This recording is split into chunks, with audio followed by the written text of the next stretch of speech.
And what a wonderful interview there.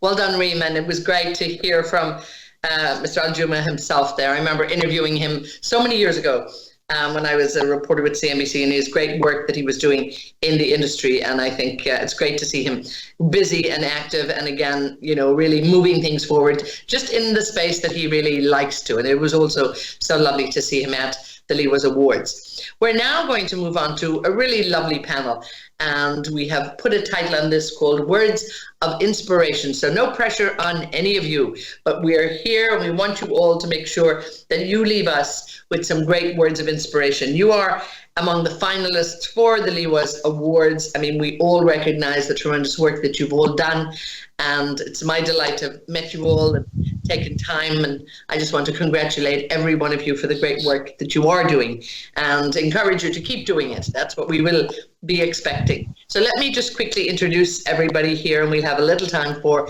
a conversation. From Saudi Aramco, Reservoir Engineer, Zainab Alali, lovely to see you.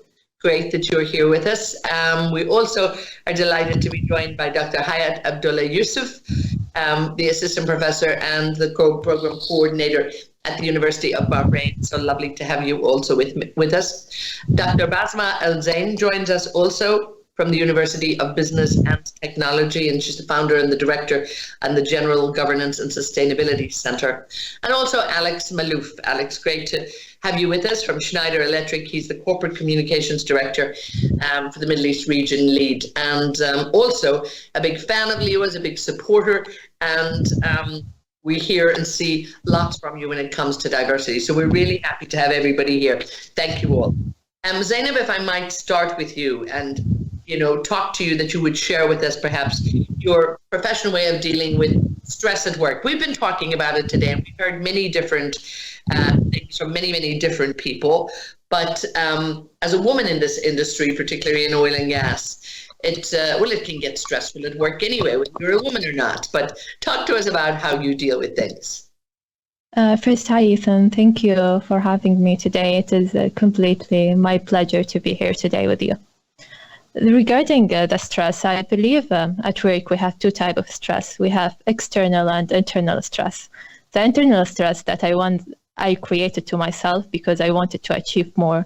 And then the external stress is the one that you have because of the deadline and the project that's coming during the work. Usually, to go over both of them, what I do, I ask for a feedback. Usually when I ask for a feedback, I ask two questions. How am I doing? And where do I stand? When I have these two questions, I usually feel relieved. So this is my way of dealing with the stress, whether it is external or internal stress at work. And I think very wise words there. And you're probably so right. We stress ourselves out so much. We really do. It's not sometimes the stress that's put on us, but we are masters, I think, at stressing ourselves sometimes. We probably need to learn how to control that a little bit. Dr. Hayat, when we look at, if you were to look back in terms of what advice you'd give your younger self, perhaps in terms of what you would do perhaps differently, and also maybe what advice would you give to other women who are maybe looking at their career now, and it'll help them along the way. Hi. Well, for me it's good morning, good afternoon, everyone. It's my pleasure to be with you today. Going back 10 years ago, I would say I would still stay in the same route, the same track, but I have some advices. Maybe if you don't mind, I would just share it with others, because I just feel it's good not to repeat, not mistakes, but having better corrections for their routes, especially in the academia. I would always say there is nothing perfect in life. Be yourself and always focus on how you can be comfortable with your own skills. Of course, there's always ways to develop your skills, but it is more important. What's more important really is to think how you can utilize your skill and rock it, whatever it is. This is very important. Trust in your abilities. Focus on how you make a good plan for it, and be patient. The patience is really important in the academia, especially when we become under the pressure and so many things to be done at the same time. Utilizing the time is very important. I would always say the day is not 24 hours. If you use it efficiently, you will discover that it is actually more than 24 24 hours. And I can say that simply because time management is really very, very important skill that everybody needs to gain in the academia. If I would add something here, I would say something that if I went back 10 years ago, I would say I wish I had more and more workplace environments that I avoided. And my advice to the generation is do not avoid any work environment simply because you feel you might be different from them. Sometimes, well, most of the times, diversity drives innovation. So try your best to be involved in different environments so that you can discover yourself more and you can be more creative. Always balance between your work and your community, your family commitment, and try to be successful and balance between the two. Never say I will work now and I will enjoy it later. Actually, enjoy it while you are working. It's part of your work is to enjoy it, and I'm sure you can succeed. And every minute you will do achievement, you will feel proud of it. This is part of your enjoyment itself. Yeah, that's I think important to mention. And that's all so good. I mean, all of these inspiring thoughts they're inspiring me right now. So I made a few notes there. I have to take care of some of that, I think, myself too, because we sometimes have a tendency not to maybe put enough focus and effort where we are. So thank you for that. Basma, lovely to see you again. And when we look around the Middle East and we look at the drive towards sustainability here, how is that going to impact the workforce? And again, it's sustainability in terms of our energy, sustainability of the business, and sustainability for our careers as well. So there's so much in that word sustainability. Basma. And I think we have a little technical problem. We still, every now and then, we get that little technical. You've got it? Yes, I think it's going to be fine. Hello, everyone, and thank you so much. I'm really honored to be with you today. In regards to the sustainability, I totally agree with you. Projecting the Middle East future plans, actually climate change tops one of the challenges that we have to face and we have to overcome. And actually many progressive governments have already expedited some of these projects and invested in renewable energy projects, specifically in solar energy. And I believe that we need really to focus on that area and to support. And by the way, it also has been noticed that from entrepreneurship perspective, that many entrepreneurs have already started their own startups, taking into consideration these challenges and focusing on sustainability. So we need a more transformation changes to address actually the climate crisis, a transformation that relies on technology, on innovation and cross-industry collaboration. For sure, the sustainability is not only in terms of economy and sustainable development, but as you said, it's sustaining the company itself in a very challenging environment and also competitive environment. So we need also to work on that. And for sure, when we have a well-organized and well-established company that have the right also governance system, this will support a lot in the sustainability, taking all the challenges into consideration, overcoming all these problems. And by the way, I do believe that research have to play a very important role in that perspective.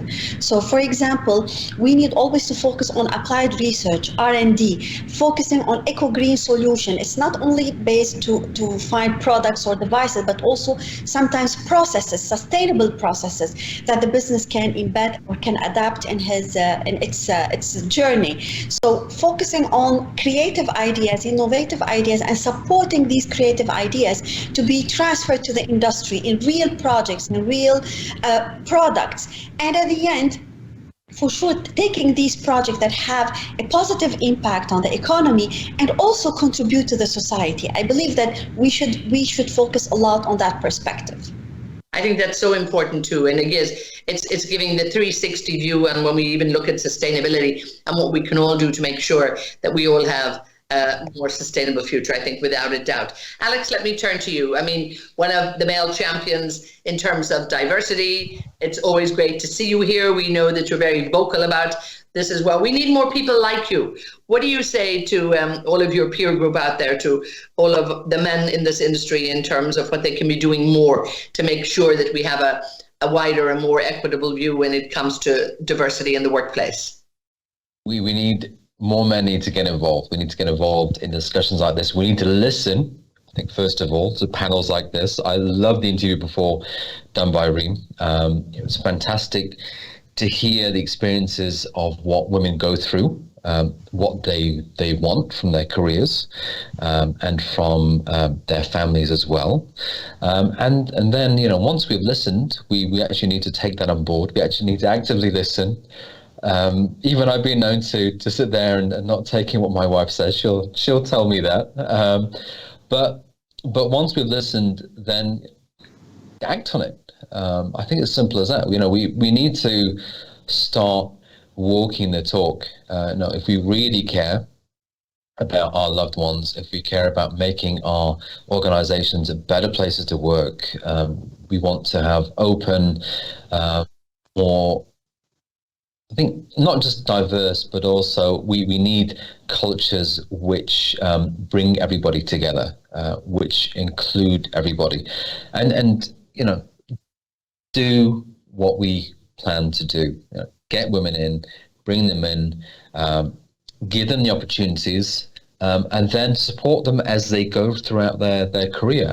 We have so many women in the region who are incredibly talented, and yet who are not in work. They don't have a career. We need to do what we can for them as well. So there's so many things that we've got to act on, but we have to listen. We have to understand what we can do in terms of best supporting half of the population, because it literally is half of the population, and just get on with things and really make a difference in terms of ensuring that everybody here is valued and everybody can achieve what their potential is all about.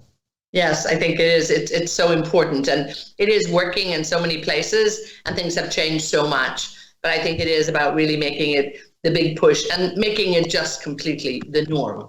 So it shouldn't be, the exception. We should be looking at this, and hopefully we're going to get to that, one time and 1 year soon. Zainab, if I can come back to you, and, when you look at, your career, why did you start in this career when you have options to do whatever you want, and you just look around and you specifically chose the energy sector, the hydrocarbon sector? Why was this attractive to you? When I was at high school, I wanted to do something to the community. I always thinking about returning back things to the country and the community. And at high school, I thought I want to be a doctor, so I would help the people and cure them. But then I just realized that I'm more into math and science, so I want to do something with engineering. And when I thought about it, Saudi Arabia is the biggest oil producer and exporter. So I decided to be a petroleum engineer to give back to the country and the community. When you think about it as a petroleum engineer, you are giving back to the country because we are the biggest oil producer and exporter, and then to the community because basically as a petroleum engineer we are using this hydrocarbon to turn it to products that people using it at their normal life. So that is why I decided to be a petroleum. I always think about it is not only a work that I'm doing on a daily basis. It is something that you do because you want to turn back to your community and to your country. Yeah, and that's a great reason to do it. And again, it's something that I know that you're very happy doing. So you're getting a lot of satisfaction. We'll talk a little bit about that in a minute. Dr. Hayat, when we look at your career, and you've had many accolades in your career, and congratulations on all, but maybe talk to me about one of your proudest moments in your career. And again, where are you heading for the future? There's still so much to do. There are maybe so many things to feel proud of, actually, but I really would like to start with being a model, not only for my lovely family, but also for my student is really a wonderful thing to share with you today. One thing maybe I really would like to share with you today is when I go back to 2015, I can still recall the award that I got from LEWAS in 2015. It was Mentorship Award, and that was nominated by my students. I can't express how amazing it was that my students filled the form and nominated me, and it was a very wonderful surprise. Now, with time, without noticing, you just discovered that you became a model. Students tend to copy you somehow, and that would take me to something that I really would like to say. When many students consider you as a model, it means they appreciate your effort, and that may be an indication that the learning happens, and that's why students were following maybe part of your character, part of your way of thinking, and because of that, I always feel like women whether it's in the energy sector or in the educational sector, from my point of view, need to think of how to not only renew the energy but also renew her energy. And I always say renewability is not only in industry, but also it is renew our energy, renew our way of thinking, our perspective if needed, be updated with the technology, try to understand our new generations, appreciate the changes, accommodate our approaches to meet the current changes. That really made me, I think, successful because of being, flexible in terms of the change and cope with the changes. That's basically. And I think too, we heard a lot from people today too, talking about those changes and the fact that, the changes are in place, they're happening, and we really all need to get on board because, if we don't get on board, we will be dragged on board. It wasn't a choice that, we have to move towards this. So I think that was, very interesting. There's no point sitting around analyzing why things are changing around you and doing nothing about it. So Dr. Basma, if I could ask you in terms of, your career as well, you look at your career in the sciences as an accomplished leader. There's a lot that you have done over the years too.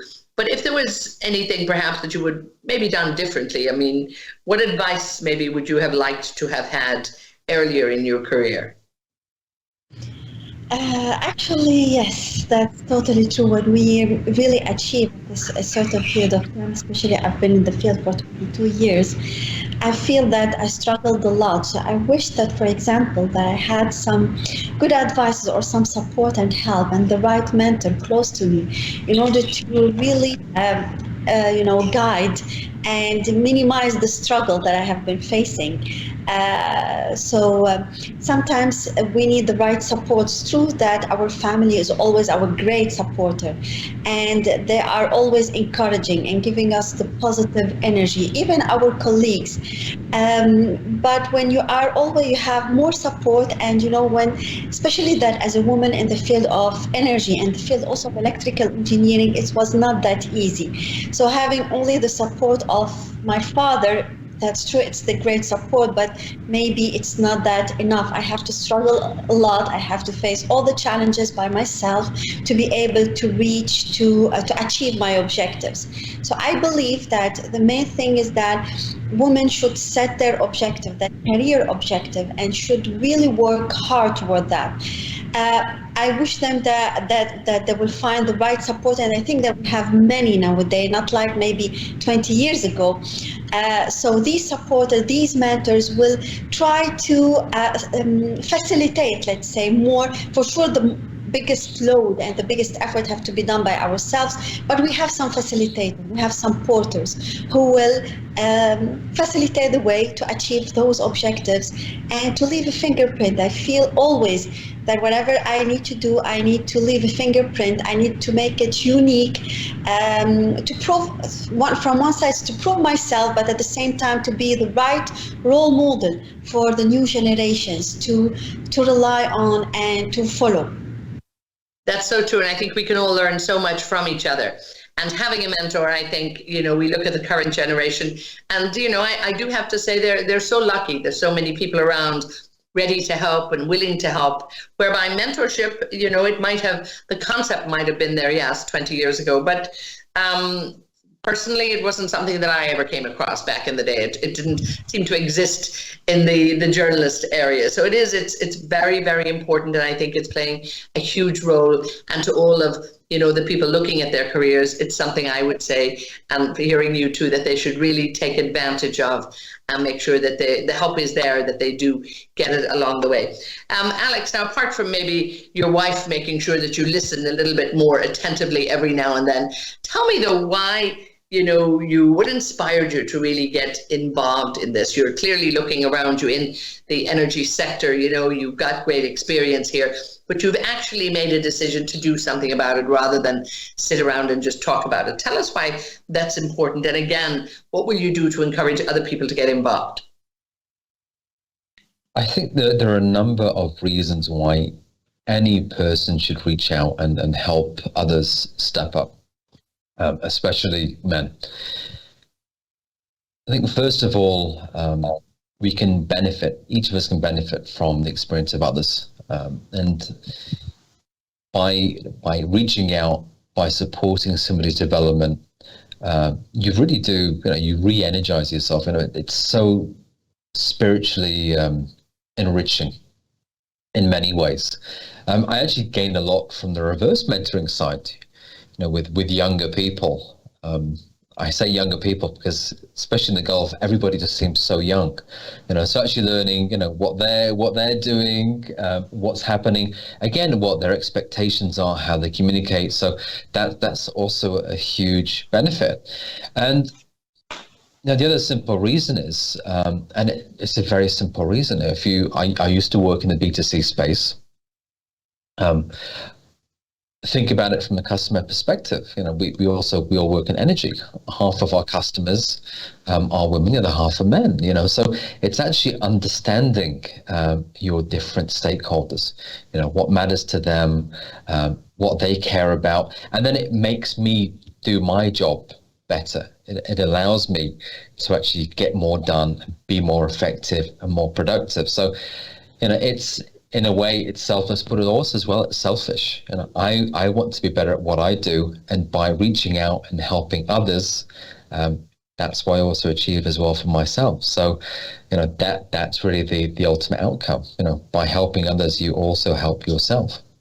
Yeah, and we're glad that we're all so much part of that journey here at LEWAS with you very much. Zainab, talk to me a bit about perhaps the misconceptions of women in this industry. In Saudi Arabia, this was probably not the first choice of a job for a female a couple of years ago. So how different is it going to be? I think usually when you are talking about oil and gas industry, people will think oil and gas industry in general, not only in Saudi Arabia, it's a harsh environment for women. What I believe, when women decides to be in that industry or in that sector, she is fully aware of all challenges that is coming. So she wants to be challenged, and she is up to all of things that is happening. As I would give as an example, one my friend, she's from Oman, and she is a petroleum engineer in her third year. She's working in the United States offshore in middle of Mexico Gulf. So it is a harsh environment. It is a harsh environment for women and men, regardless of the gender. When she accepted the offer, she was fully aware of all the challenges that is coming up to her, and she wanted to be challenged, and she believed that she can do that. So I truly believe that people should look at it as not like an industry, it is harsh only on women. It is the industry that is harsh on both gender, and when a woman decides to be in that industry, she is fully aware that she wants to be challenged, and she is up to all the things that is coming to her. Yes, that's very true. And I think, it is an industry. There's plenty of information out there. Everybody knows how it works. So good luck to you and all of your colleagues in Saudi Arabia. I think we're going to see a lot more women from Saudi there, and particularly with the great support from the academic institutions. Zainab, Dr. Hayat, please. If you were to look back on, the biggest challenge of your career, what would you think it was, and what did you learn from it? I think we all faced lots of incidents at which we were feeling a bit challenged, and I would say balancing between the family commitment and work is not an easy task, especially that if the family is one of your priority. But again, I would say Because of these challenges, we became more and more creative. That's why I kept emphasizing on the fact that please put yourself in the practice. Do not avoid any challenge. In case you have any difficulties, try to put yourself in it. Finding an alternative solution that will take you away from taking responsibility is not an option at all. You will discover your abilities when you become in difficult situations. I faced two, I would say, most difficult situation. One is when I had to stay with my child abroad doing my PhD, and we were alone, and we had to, my daughter was only 2 years old, but we had fantastic journey together, and simply because from the beginning when I was doing my master, I thought I can do it without her, but then because she was one of my priority, I took her with me, and I was rank 1 on the UK level. I mean, in my university when I finished my study. So I found and discovered that she was one of the reasons behind the success. So that's why I always feel the challenge itself can be the main reason for the success. So that's why please try not to avoid it, and find an easy road for it. Another thing, yeah. Really, what a great story. Let me, we're going to have to start wrapping up soon. But Basma, when we look at how things have changed over the years, the importance now of industry working with academia, this must be absolutely vital as we go forward, and really seeing more of an involvement. And again, something that has changed over the years. But do you think this is very important for, career paths for people in terms of maybe apprenticeships, internships, but actually to have industry and academia being more relevant to each other? Yes, for sure. By the way, the link between academia or university and industry is right now a must. And many strategies, especially from the UNESCO perspective, that they are really going toward skills more oriented, or graduates, instead of just knowledge-based or knowledge, graduates with what they call it students' portfolios. So we need to focus really on the skills. And this industry-university relationship is a must. It's like a complete package. When we do research that is really related to the industry, we teach our students not only as faculty member, but also as a student. They will learn how to solve a problem, they will learn what is the right process to be followed in order to find the right solution, how to also optimize. They will also practice the trial and error. They will see that life is not just a piece of cake, and project can be solved easily because they are just under the mentorship of their faculty, or under the protection of their faculty, who can help them to solve their problem in their classrooms.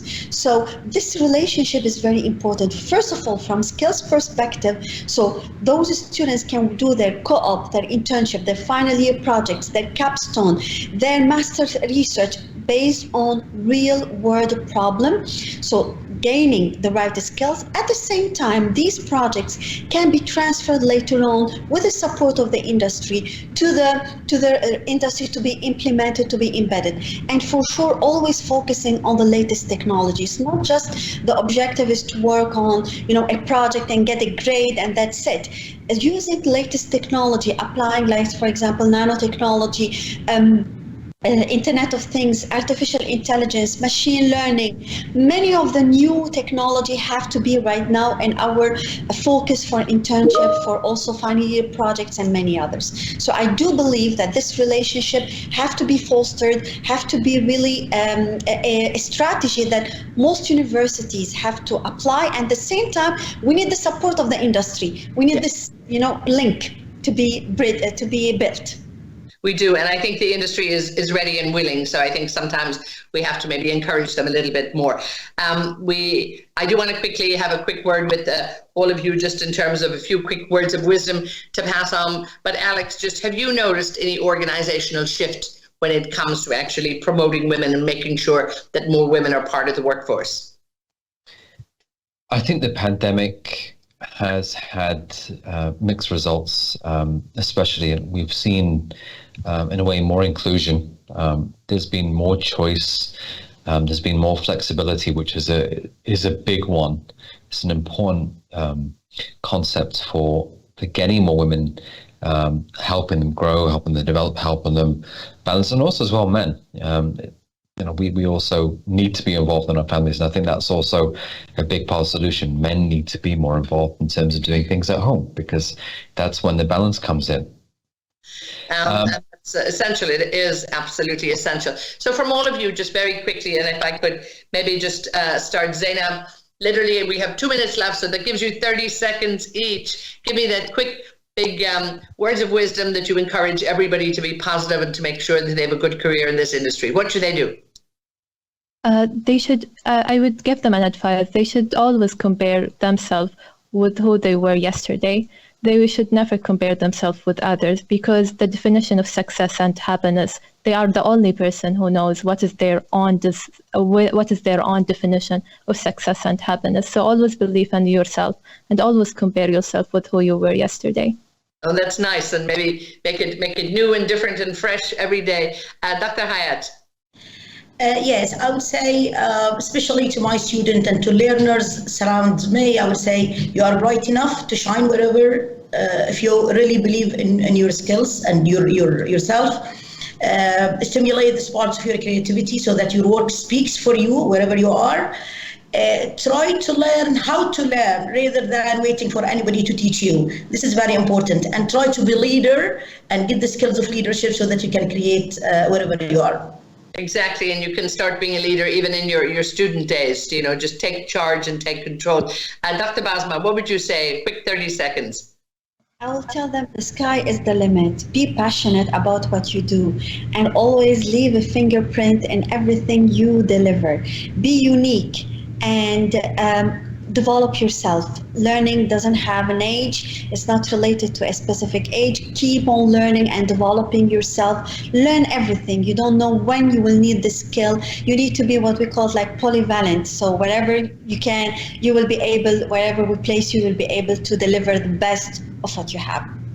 That's so exciting. And Alex, we're an equal opportunity panel here. So give us a few words of inspiration to get everybody going. More male champions. We need more men to speak up. We need more men to act and do the right thing, and they need to be visible, because that's how we promote change in the industry. Men need to be involved and do the right thing for women. And if they're wondering how they might get started in that, we're going to tell them to have a word with you, because we know you're a big champion and we really appreciate it. So thank you all so much. So Alex, Basma, Dr. Hayat, and Zainab, I really, really want to thank you. And real words of inspiration from all of you. You've told us, a lot of the great work you're doing, some of the struggles, the challenges that you face and how you manage to overcome them. And again, I think this is all great positivity and great words of wisdom for all of our dear viewers out there and all of our dear LEWAS members. So once again, thank you so much. Now, when we come back, we're going to hear from Reem and from Ez, so you're going to want to stay with us too. I mean, the dynamic duo behind LEWAS will be with us in just a minute, so do stay with us.